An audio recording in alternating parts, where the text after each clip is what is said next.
State abruptly postponed its scheduled game against Clemson because of a positive COVID test.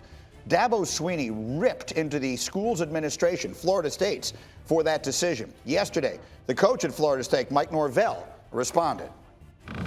Football coaches are not doctors, and some of us might think that that we are, but there's a reason why those advisors are able to make the decisions from the information that is provided. And it's unfortunate that opportunity has now been delayed, but there is a reason that those protocols and the people making that decision have that job and responsibility. So this is messy. Heather Dinich and Paul Finebaum, as always, with us. Great to see you guys. Heather, who's right here? Is Dabo right in what he's saying? Well, Greeny, look, you can argue all day who's right here, but I can tell you this. The ACC missed its chance to exert some authority so that you didn't have to play the role of judge in this.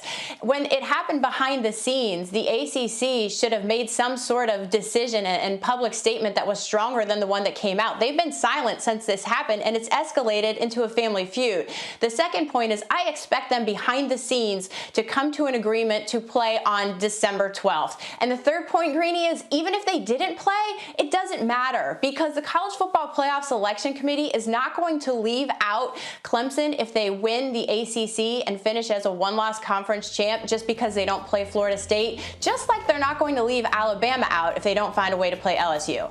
I get it. And so I think your point is a good one there, that someone should have stepped in and not let it get this kind of publicly messy. So, Paul Finebaum, I will come to you. Who looks bad in this, Florida State or Dabo for saying it the way he did?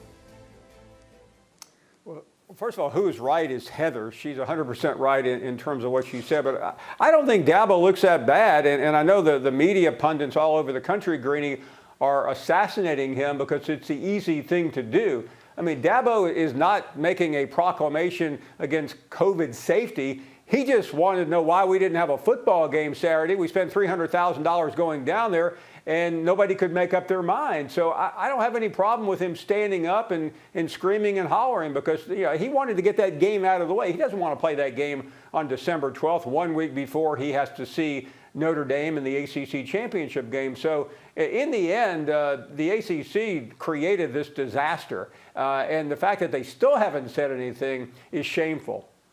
Okay, fair enough. Heather, meanwhile, let me come back to you here, and I will ask this question in advance. I will say the right answer is Northwestern. The first set of college football playoff rankings will be unveiled tonight. What storyline are you watching for?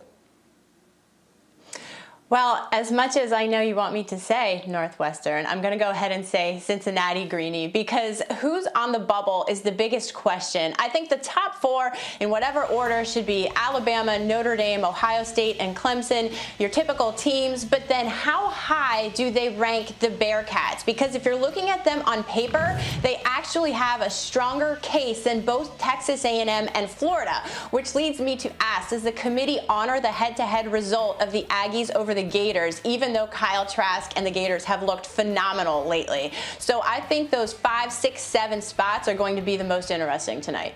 Okay, fair enough. So if by Cincinnati you meant Northwestern, I agree with you. Paul, same question. What are you watching for tonight?